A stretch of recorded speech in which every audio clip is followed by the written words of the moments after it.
India's largest digital media network Suman టీవీతో చేతులు కలపండి. ఫ్రాంచైజ్ ద్వారా లోకల్ మీడియా పార్ట్నర్ అవ్వండి.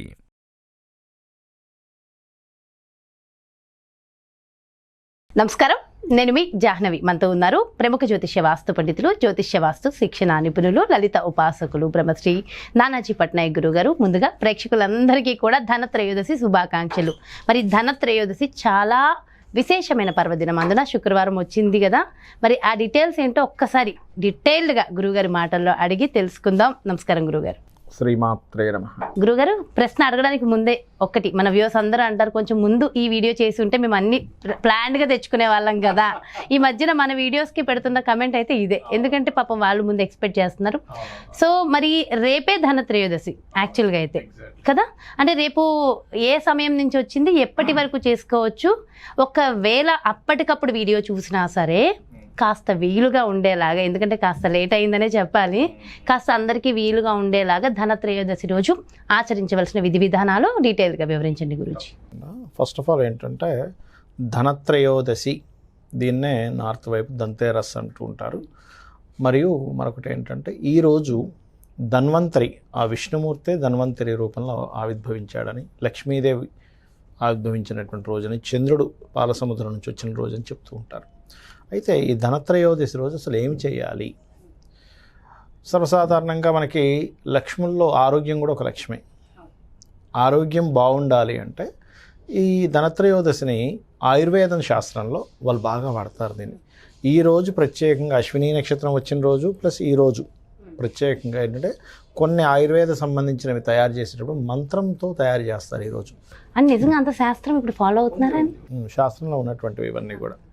అదేవిధంగా అంటే కొన్ని నియమాలు చెప్పబడ్డాయి కొన్ని విషయాల్లో, అది ఫాలో అవ్వాల్సిందే.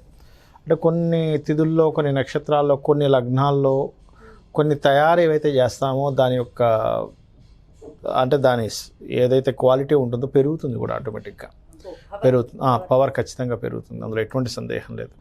మీరు కొన్ని పుస్తకాలు ఉన్నాయి దానికి సంబంధించినటువంటివి, వాటిలో ఉంది కూడా ఆ విషయాలు. అయితే ఇక్కడ ఏమిటంటే మనకి ఈ ధనత్రయోదశి రోజు ప్రత్యేకంగా సాయంత్ర సమయంలో యమదీపం పెట్టాలి, గుర్తుపెట్టుకోండి.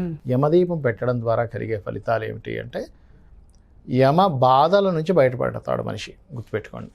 యమదీపం పెట్టడము సాయంత్రం సమయంలో లక్ష్మీదేవి యొక్క పూజ మరియు లక్ష్మీ కుబేరుడి యొక్క పూజ చేస్తారు ధనత్రయోదశి రోజు.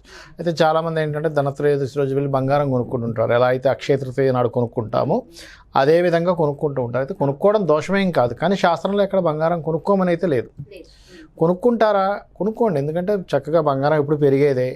అవును, ఎసర్ట్ అదొక ఎసర్ట్, దోషమేమీ లేదు, కానీ కొనుక్కుంటూ ఉంటారు. కానీ అసలు ధనత్రయోదశిలో ఏం కొనుక్కోమని చెప్పారు శాస్త్రంలో అంటే వెండి, ఇత్తడి, రాగి వస్తువులు కొనుక్కోమని చెప్పింది శాస్త్రం. ఓకే, వెండి, ఇత్తడి, రాగి వస్తువులు కొనుక్కోమని చెప్పింది.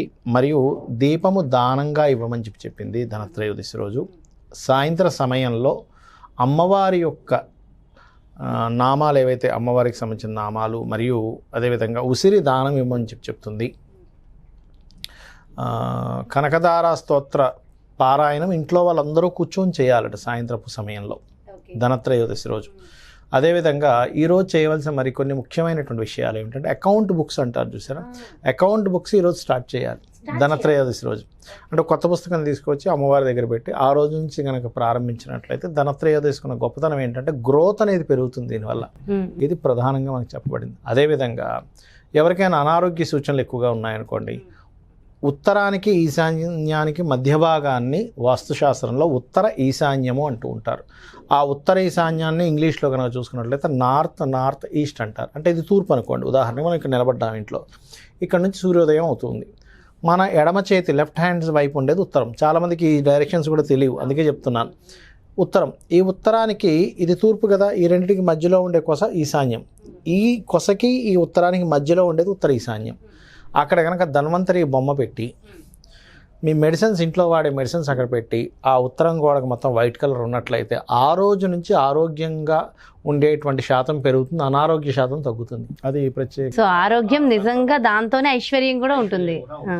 మరొక విషయం ఏంటంటే ఈ యొక్క రోజు మనకి చూడండి దీపావళి అనేది ఒకరోజు చేసుకుంటాం, కానీ శాస్త్రంలో చెప్పింది 5 రోజులు దీపావళి, 5 రోజులు పండగ.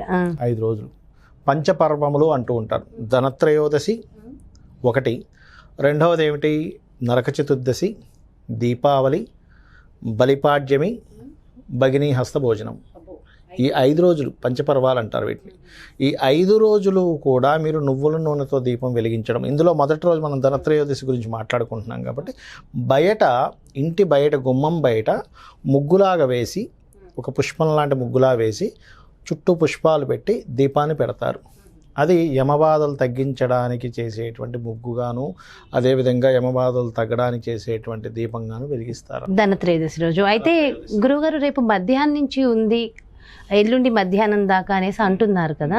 సో అంటే ఏ సమయం రేపు జరుపుకోవడం కరెక్ట్ అంటారా, శనివారం రోజు? ఈ దీపం సాయంత్రం పూటే పెడతాం కాబట్టి రేపు జరుపుకోవచ్చు, శుక్రవారం రోజు ఇంకా మహా విశేషం కదా, ఇంకా జరుపుకోవచ్చు, అందులో ఎటువంటి సందేహం లేదు. అందులో ప్రత్యేకంగా నువ్వుల నూనెతోనే పెట్టాలి 5 రోజుల దీపాలు కూడా. అంటే దీపాలు పెట్టడం రేపటి నుంచి మొదలు పెట్టాలి. రేపు 3 ఒత్తులు వేసినటువంటి దీపాన్ని వెలిగించాలి రేపు. మరి దీపావళికి వేరే విషయం చెప్పారు, నేను మీకు దీపావళి వీడియోలో చెప్తాను నేను మీకు, అది చేయాలి. అది కనుక చేసినట్లయితే ఖచ్చితంగా వీళ్ళకి అనారోగ్య సమస్యలు తొలగుతాయి అనేటువంటి శాస్త్రంలో ఉన్నటువంటిది. ఓకే. అయితే చాలామంది ధనత్రయోదశి నాడు మనం పూజ చేస్తే లక్ష్మీ కటాక్షం కూడా ఉంటుంది అంటారు కదా. సో అంటే అనారోగ్యం ఖచ్చితంగా ఉండకూడదు ఎవరికి కూడా, అవి తొలగిపోతూ లక్ష్మీ కటాక్షం కోసం స్పెషల్గా రెమెడీస్ ఏమైనా ఉంటాయంటారా? లక్ష్మీ కటాక్షం కోసం చేసేటువంటి రెమెడీస్లో ప్రత్యేకంగా మనం చేసుకునేటువంటి మంత్రము ఏదైతే ఉందో, మంత్రము ధ్యానము ఉంటుంది ఈ ధనత్రయోదశి రోజు. ఏమిటది అంటే క్షీరసాగర మదనాన్ని ధ్యానం చేయాలని చెప్తుంది శాస్త్రం. అంటే ఏమిటి, దేవతలు దానవులు ఇద్దరూ కూడా ఆ క్షీరసాగర మదనం చేద్దామని పూనుకున్నారు. అది మందర పర్వతం నిలబడలేదు. అప్పుడు మహావిష్ణువు కూర్మావతారంలో వెళ్ళి అక్కడ కూర్చున్నాడు, కింద ఉండేసరికి నిలబడింది. దాని తర్వాత హాలాహలం వచ్చింది. హాలాహలం వచ్చి అందరూ పరుగులు తీస్తూ ఉంటే ఆ యొక్క శివుడి దగ్గరికి వెళ్ళగానే ఆ పరమేశ్వరుడు ఏం చేశాడు, ఆయన చక్కగా ఏం భయపడకండి అని చెప్పి అమ్మవారి వైపు చూస్తే నీకేం తక్కువ, నేను ఉండగా నీకేంటి అని అనుకుంది అమ్మవారు. చక్కగా తీసి కంఠంలో పెట్టుకున్నాడు. దాని తర్వాత చిలుకుతూ ఉండగా ఒక్కొక్కటిగా బయటకు వచ్చింది అనేటువంటిది ఎవరైతే భావన చేసుకుంటారో ధనత్రయోదశి రోజు, వీళ్ళ జీవితంలో చేసే ప్రయత్నం ఏదైతే ఉంటుందో, చాలా ప్రయత్నాలు చేస్తూ ఉంటాం మనం, అయ్యో ఆ ఉద్యోగం ప్రయత్నం చేస్తున్నానండి, ఈ వ్యాపారం ప్రయత్నం చేస్తున్నానండి అంటూ ఉంటారు.